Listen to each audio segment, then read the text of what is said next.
સાહેબ આ ગિરીશ કુમાર ગુજરાતી અને મારી મિસિસ સુશીલા ગિરીશ કુમાર આંતરરાષ્ટ્રીય ખ્યાતિ પ્રાપ્ત નમૂના બની ગયા છે।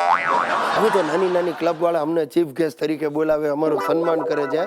હમણાં થોડા દિવસ પહેલા સફાઈ ઝુંબેશ અભિયાનમાં મને ચીફ ગેસ્ટ તરીકે બોલાવ્યો। સવારે 9 વાગે હું તો અપ ટુ ડેટ તૈયાર થઈને પહોંચી ગયો। તે મારા હાથમાં આપ્યું એક ઝાડુ ને 9 થી 12 સુધી મારી પાસે આખું મેદાન સાફ કરાવ્યું। કમર રહી ગઈ હો બાપા, પણ ટીવીમાં જે કવરેજ મળ્યું છે, વાહ વાહ વાહ। એની પછી એક ઘરનાળા સ્વચ્છતા અભિયાન હતું, એમાં મને ચીફ ગેસ્ટ તરીકે લઈ ગયા। બપોરે 12 વાગે હું પહોંચ્યો એટલે મારા હાથમાં ગમબૂટ મૂક્યા અને મને એક ગટરમાં ઉતાર્યો। અરે ભર ઉનાળે આખી ગટર સાફ કરાવી મારી પાસે, મારી તો પદુડી નીકળી ગઈ। પણ 2 વાગે જ્યારે ગટરમાંથી પાછો બહાર આવ્યો ને ત્યારે ફૂલહારના ઢગલા કરી દીધા। હવે તો ક્યાંય પણ કોઈને ગટર સાફ કરાવી અને પહેલા મને જ બોલાવે છે। અને મેં તો સાંભળ્યું છે કે હવે ગટર રત્નનો ઇલકાબ પણ મને આપવાના છે, બોલો। અને સુશીલાએ જરાય પાછળ નથી હો। હમણાં એક વાનગી હરીફાઈ હતી, એમાં એ ચીફ ગેસ્ટ તરીકે ગઈ તો એ લોકોએ અડધો કલાકમાં 500 રોટલીઓ વણવાનો એની પાસે રેકોર્ડ બ્રેક કરાવ્યો। ત્યાર પછી એક મહિલા તરણ સ્પર્ધા હતી, એમાં એને નિર્ણાયક તરીકે બોલાવી। હું પણ સાથે ગયો હતો અને શું દ્રશ્ય જોવા જેવું, નદીમાં બધી લેડીઝ આમ તરે, આહલાદક દ્રશ્ય। તે હું તો આમ ઊભો જોતો હતો। સુશીલાને આવ્યો ગુસ્સો, તે મારી સામે આમ ડોળા કાઢ્યા, એમાં એનો પગ લપસ્યો અને ઓ બાપ રે કરતી એ નદીમાં ખાબકી।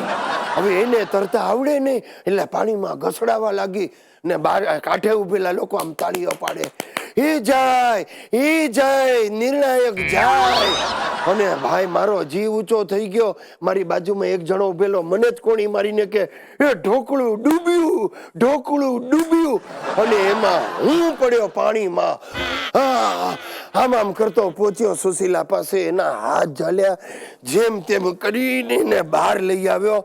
લોકોએ તો ચીચિયારીઓ પાડી, આયોજકોએ મને હાર તોરા પહેરાવ્યા અને કંઈક ભાષણો કર્યા કે આ પતિ મહાશય છે જે પોતાની પત્નીને આટલો પ્રેમ કરે છે, જીવના જોખમે કૂદી પડ્યા।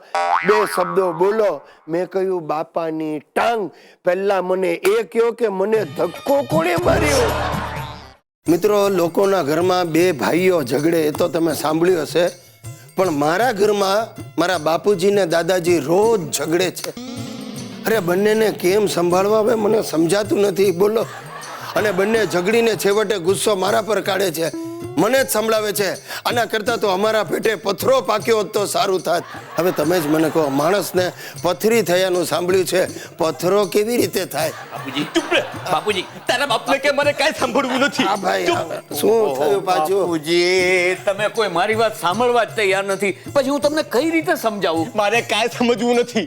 મારી 7 પેઢીમાં તારા જેવો નપાવટ નથી પાક્યો। બાપુજી અરે જુવાન જો દીકરાની સામે તમે એક 60 વર્ષના બાપાને આવી રીતે બોલાવો એ વાજબી નથી। જો દાદાજી, મને ના તું મને 80-85 વર્ષના ડોસાને સમજાવીશ કે શું વ્યાજબી છે ને શું વ્યાજબી નથી? પ્લીઝ દાદાજી, તમે મારી વાત સાંભળો। તું તો કાંઈ બોલતો જ નહીં, જેવા બાપ એવા બેટા। હા તો બરાબર છે, હું તમારો દીકરો છું એટલે હું પણ તમારી જેવો જોઉં ને।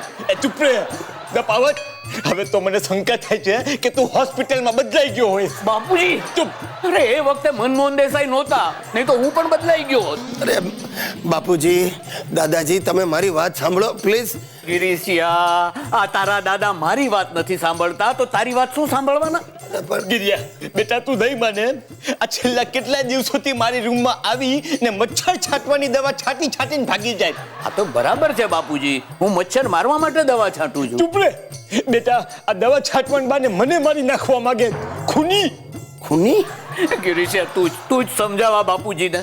અરે રોજ રાતના હમણાં 2-3 દિવસથી બોલ્યા કરે છે કે મારો દીકરો મારું ખૂન કરી નાખવાનો છે। પણ તું જ મને કે ગિરીશ, કયો દીકરો પોતાના બાપને મારે? બરાબર છે, જો દાદાજી એમની વાત સાચી છે, એટલે કે તમારી ગેરસમજ થાય છે। દાદાજી તમે નહીં માનો, આ હમણાં થોડા દિવસ પહેલા જ મને બાપુજી શું કહેતા હતા કે મારે દાદાજીને લઈને જાત્રાએ જવું છે, વૈષ્ણો દેવીની જાત્રા। હેલિકોપ્ટરમાં લઈ જઈશ। આજે સવારે પણ સપનું આવ્યું બેટા। સવારનું સપનું તો સાચું જ પડે। ગિરિયા સવારે સપનામાં શું આવ્યું ખબર? કે હું તારો બાપો વૈષ્ણવ દેવી હેલિકોપ્ટરમાં જઈએ। વાહ, ને ત્યાં હેલિકોપ્ટર ફાટ્યું. હા, ને તારો બાપો ગયો. અરે હું તો ગયો, પણ બાપુજી તમે ક્યાં ગયા? હું હવાઈ છત્રી લઈને નીચે ઉતરી ગયો. બાપુજી જય માતાજી.